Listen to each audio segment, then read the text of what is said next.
team, or I apologize, the home team, which was Mousesports, had elected to start off on the CT side. And so that's where we'll see them, and that's how things will kick off. And we head into map number 3 and trying to determine who will face off against Virtus Pro in the semifinals. And we've already decided who's going to be Fnatic and Titan are going to be there on the other side. So right now it's going to be pushing up Tapson. He's going to get dropped as well as Chris J. Gobi just on the other side. Sean Cares has picked up 2 kills so far. And he's going to get dropped there. That's Gobi there by the headshot from Hiko. And somebody turned up the SV gravity real fast because nothing fell to his death. And so now we've got left up here to Kerrigan. Kerrigan down to a 1-on-4. He's got the USP here. Trying to pew away, and he causes a little bit of damage, but Sean Gares ends up picking up 3 kills there in the round. And that's one of the differences that we haven't heard before. You know, last time we heard in the first map where Cloud9, they started off with a lot of energy. We heard them, they were loud. We made the comments that we've heard, we'll hear the woos and ahs. But then it got flat. Is it just getting later in the night, or is this just a different Cloud9? Yeah, I mean, you talk about how tired we're getting as we keep casting throughout the night, but as a player, mentally, that triple overtime match probably threw them off. They're probably ready to start their first map way before it, and now it's just getting later and later, and we're seeing Cloud9 just headbutting out this outer bomb site right now and picking up some frags, even trade into a 3-on-3. All right, now they're looking for that outside open as they picked up 2. Chris J low on health, down to 9 HP. And Lagia right there, he's causing a ruckus. He does pick off Sean Gares. So now the score is going to be 2-0 in favor of Cloud9. So really, maps like Nuke, Train, Cobble, even Overpass, it's really important to get the T-side pistol. It's very, very important to get the pistol there. Those are usually where we see the differences in the score. So we'll take a look here at this setup here on the outside. They've got 5 players, all 5, and 1 that's Lagia. That is going to be on the quick rotate there through Z. Smoke comes over the top. That came from nothing. And they are uncontested at this point. Nothing is just going to worry and watch the rotate here, watch any type of flank. Now we're going to see them start to push in there towards that area.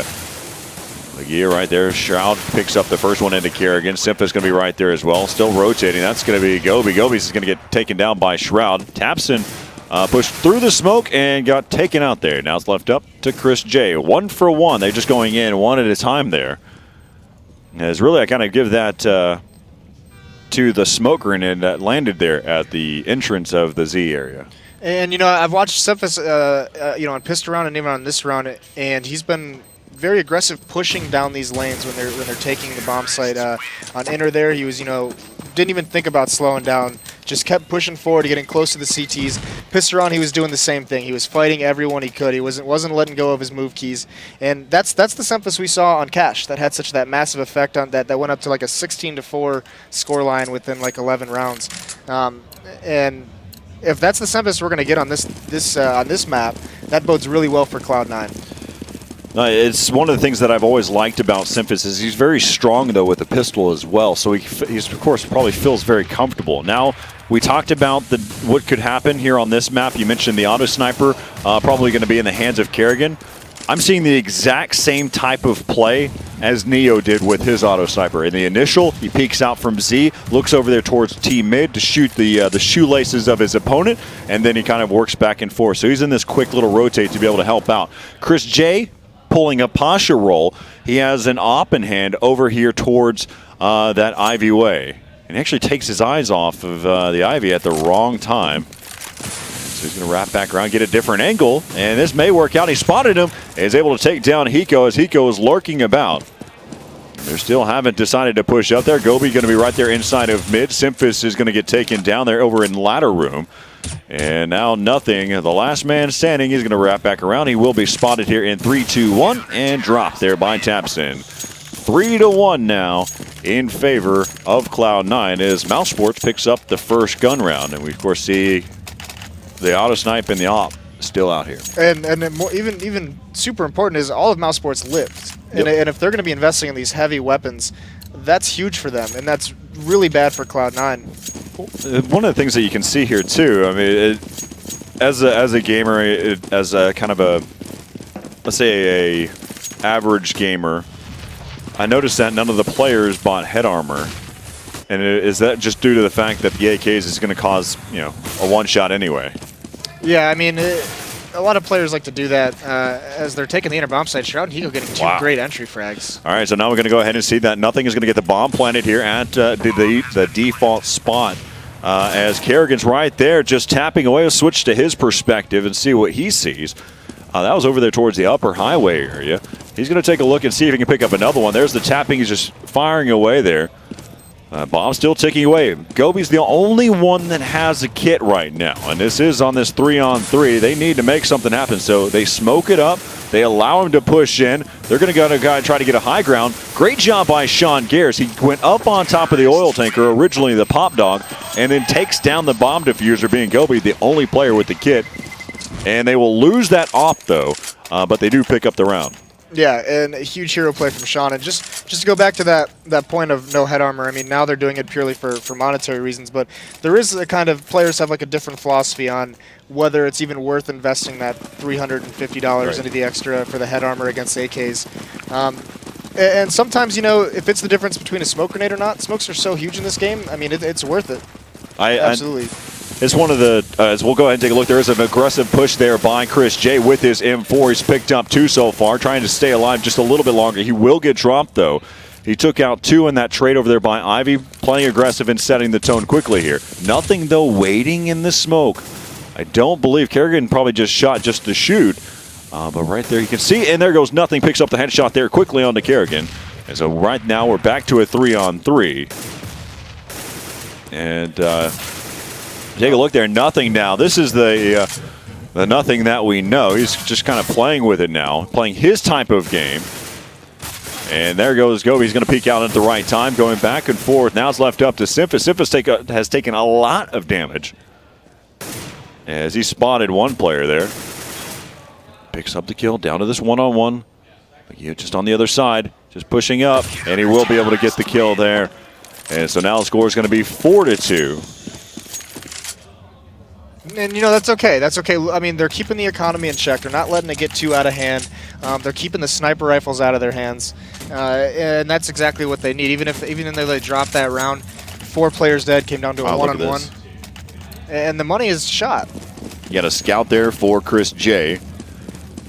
And then Tapson, who's got, I believe that's an MP7, maybe an MP9. And Cloud9, true to form, they just full buy again. MP7. Is he going to push up there towards the that area now? If Shroud has picked up that MP7. But Gobi right there with the FAMAS causing a lot of damage. He's picked off 2 so far. There's one player right around the corner, and that's going to be Hiko that made that Nothing, who just passed by. Took a little bit of damage there, though. Chris J on the inside. He tossed out a decoy earlier, and Sean Gares picks up that kill. Sean Gares trying to stay alive for a little bit longer. Nothing, his teammate will fall, though.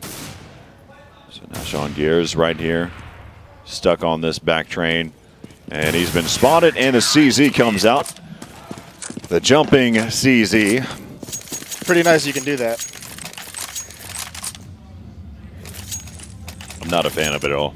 Yeah, they really. I actually do think it's interesting that Chris J actually picked up a scout like that.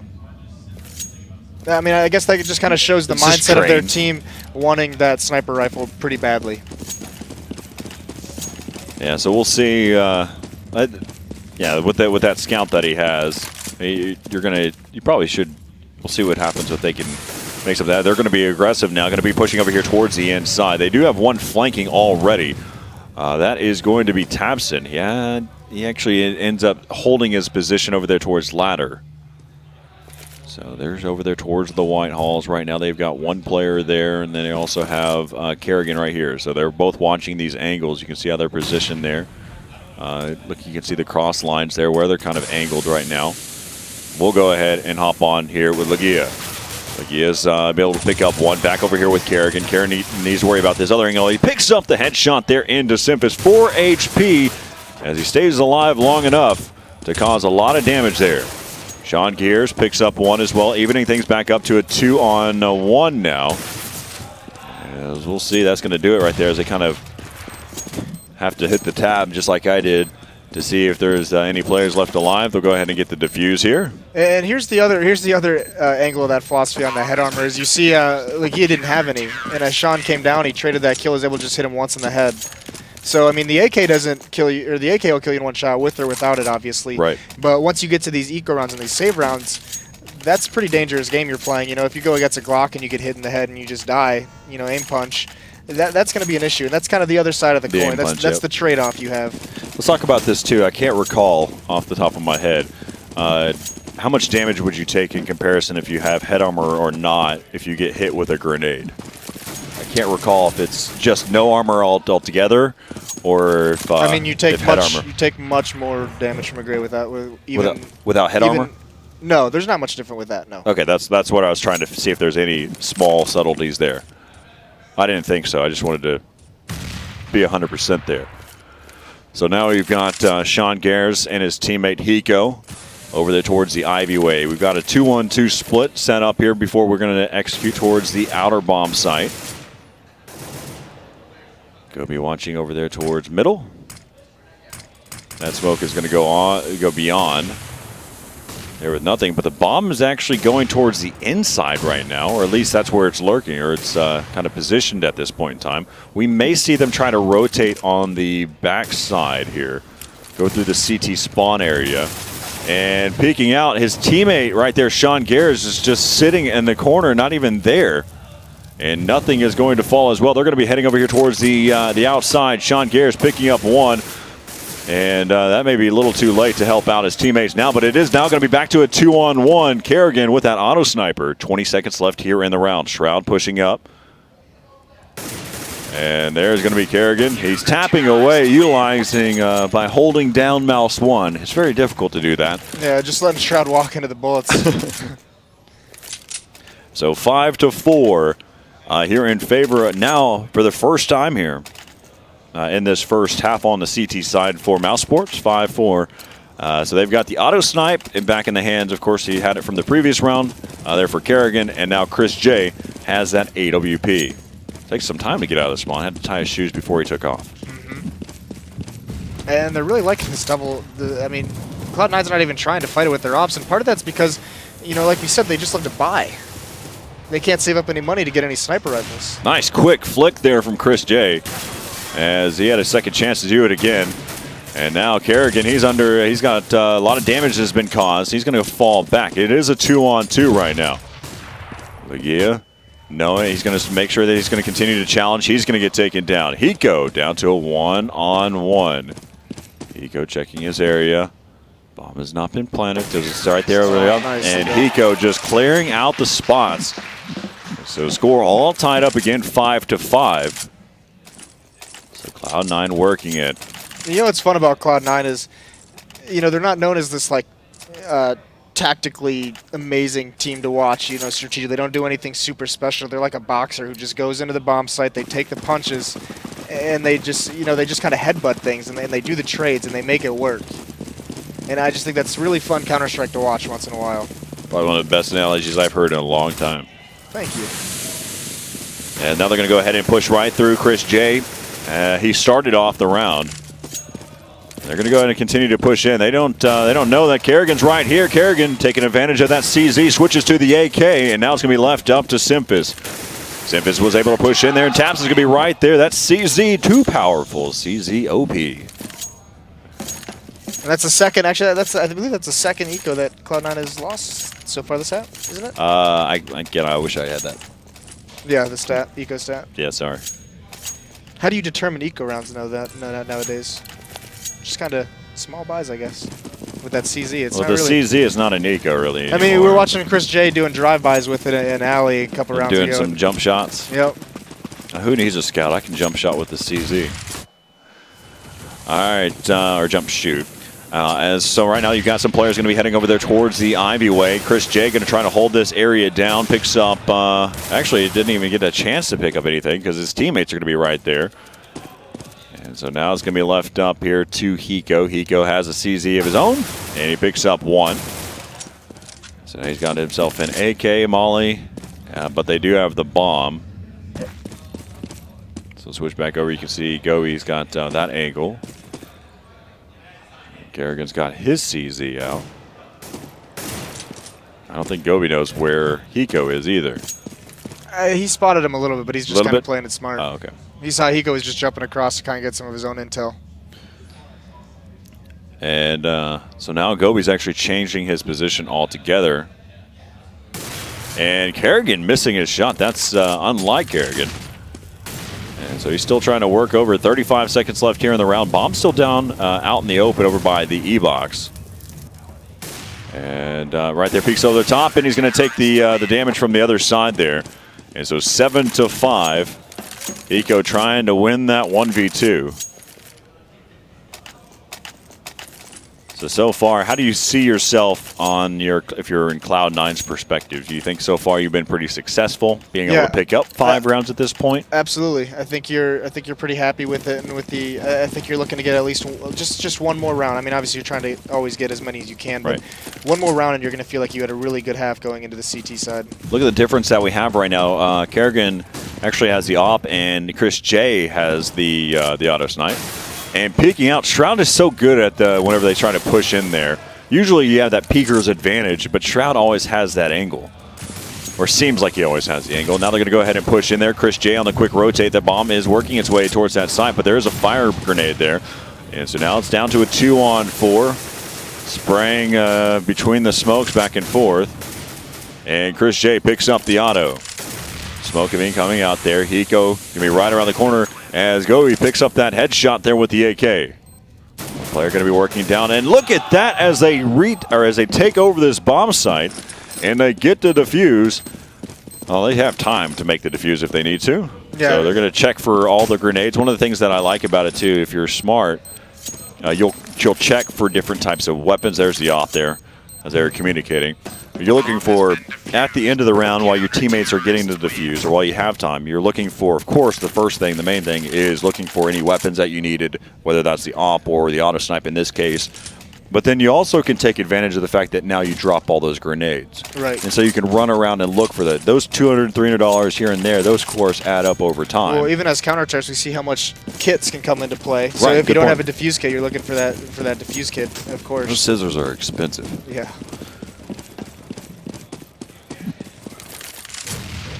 Should be like having as we'll see, Shroud pushes down the ladder. He's going to try oh man, if he had his AK out, he could have caused a little bit more damage. Now going to be down to a left up to Hiko. He's got Kerrigan, who's low on health. Taps away now, he's giving away his position. As you can see, he's got his Galil right now. The op in the leg, and now he's down to 2 HP. Forces him up top, and he'll get taken down 9-5 now. And Cloud9 they haven't saved. We keep saying it because it's just crazy to me that against this much of a op and auto sniper, how heavy snipers this Mousesports is playing it's almost crazy. I would almost like to see them just save just once and get an op. I know that they had it the other round, but they haven't really hit outside with a sniper rifle. They've hit inside every time I've seen Sean with a sniper rifle, and he's done a little bit of work with it, but I mean, these smokes aren't doing much against Kerrigan's auto sniper because he can just pump bullets into it and they deal so much damage. Taking a look at Legia, you can see, look at this. Take a look at this. As he's made his way, he's using, and this is a question here. This kind of takes us back, doesn't it? A little bit. I'm going to put this up for a reference. Take a snapshot. Remember that.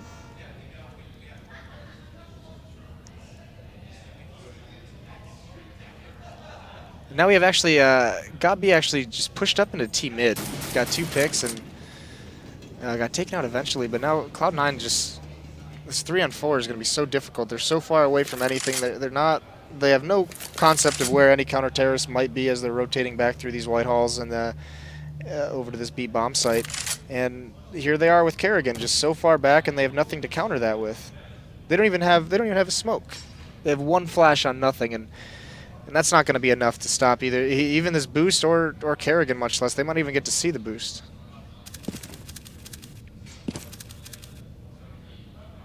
I'll see if they can work their way up here.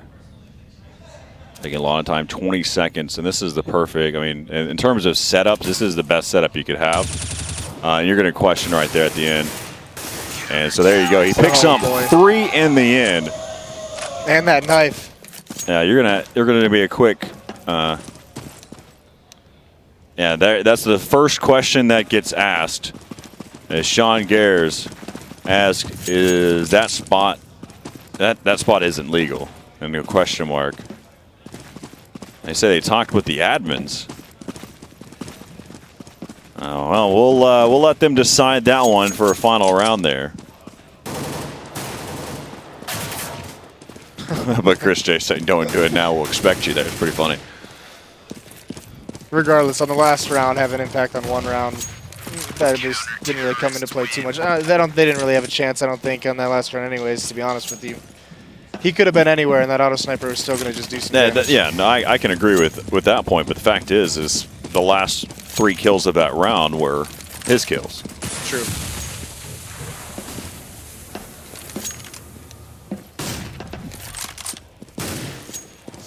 So, I mean, like I said, they're probably a little bit bummed about how that ended, but 5 rounds on this map, they'll be feeling pretty good about it, I think.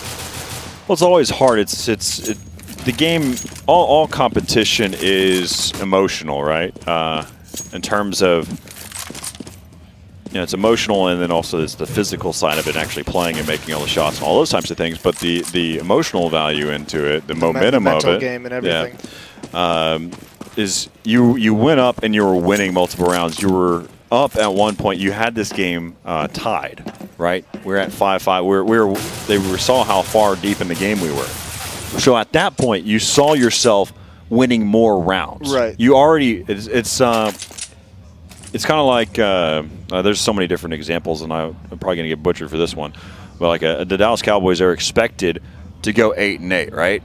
And now, if the Cowboys lose, if they don't make it to the playoffs, then all the fan base is going to be upset with them. Even though they've done better than expected, the fan base is going to be upset because now they expect more. And the same mentality happens for you as a player. You've done the job already. Now you expect more of yourself. Yeah, you're raising the bar. You've already met it. Now you raise it even further. So now we'll go ahead and see. They're going to push here towards that site. Bomb is going to be dropped.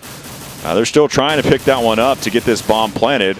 And the bomb is now planted at the backside. He will get dropped. There's one player left alive here. And that's actually coming all the way back around from Z area. He's got a tall order.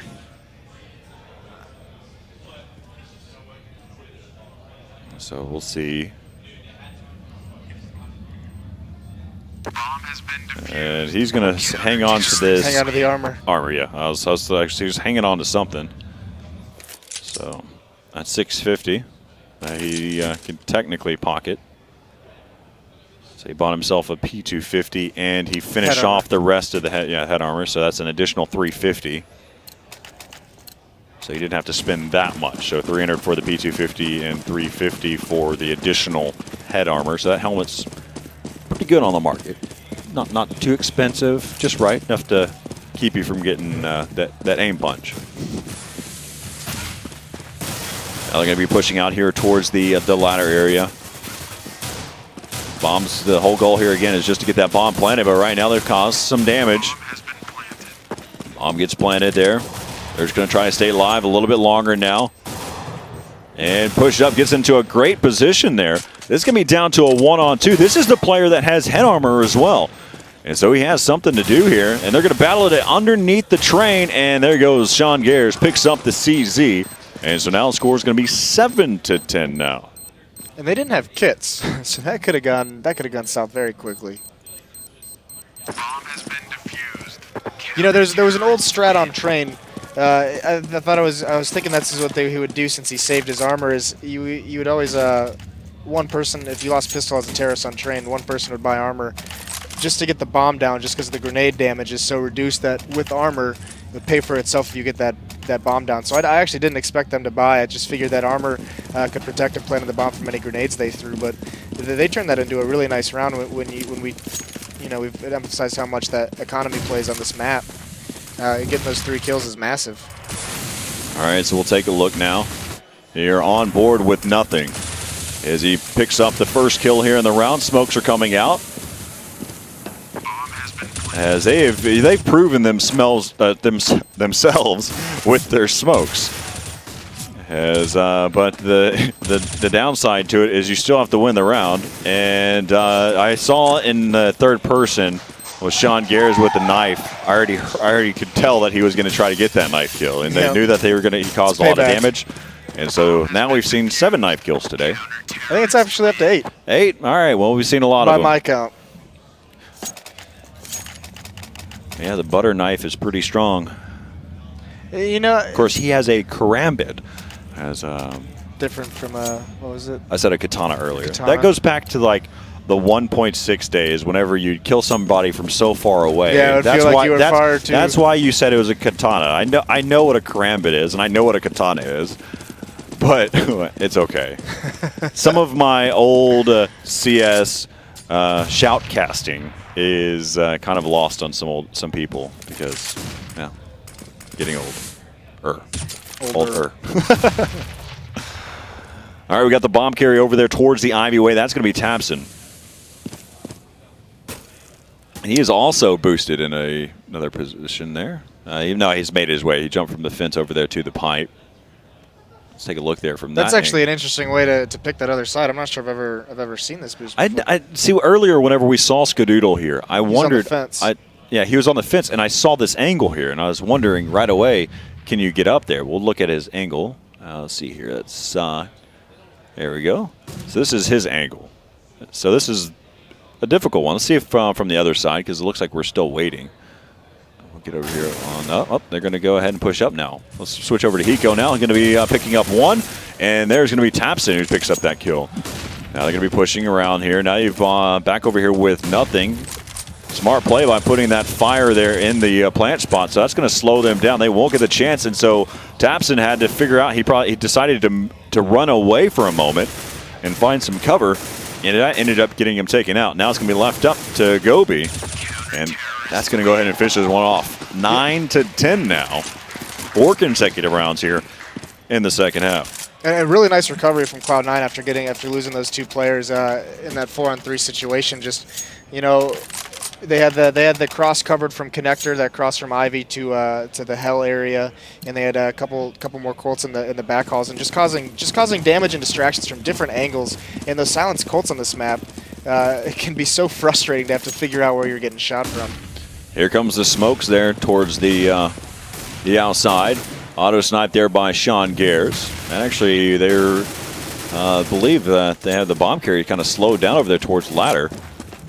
He's going to push up, makes a lot of noise as he heads up the ladder, and there goes another one. They've just been exchanged kill after kill. We'll take a look at here we are in the second half. You can see it's a blanket of blue as they've won all the rounds here. So again, first half score was 5-10, and here we have it in the second half. We are now 10-10. And it's looking really good. Sean's playing really well, and they're doing really good job of rotating. You know, they're not having like the staunchest defense ever outside. You know, Mouz is finding some opportunities to make something happen, but the rotates from Cloud9 are just being very effective in how their players are approaching getting these secondary frags. We'll take a look on the inside, switching back over. You've got Simphis. You rarely see Simphis with an op. And he misses his first entry as they try to push in there. Gobi pushing out there, trying to get that flash off the wall. And he continues to push up. And Sean Gares wasn't blind, but he does get taken out. Look out for Lagia as he's coming around from the light. He barely saw him through the smoke. Now Chris J, there's one that's going to be lurking about. And right now they're going to see he spotted him. Now he picked up that grenade, so he gave away his position, but that's Hiko in a really tough spot. And so now it's 11-10 as Mousesports picks up their first round here in the second half. And this round here is just, it's going to be huge, because if Cloud9 wins this and they put that economy of Mouse back in its place where they want it to be, where it's, you know, super low, they can start rolling away with more rounds again, because, you know, Chris J's op is out here and he's having a good time with that. And if that goes away, they're going to have some trouble, and they're not going to. They're going to just continually. Cloud9 is just going to whittle this economy away until these later rounds. Mousesports doesn't really have much to work with. It's interesting. Again, I mentioned Sempis with the op in hand. He picked it up again. Wants to prove you wrong. So far, what we've seen, he's over.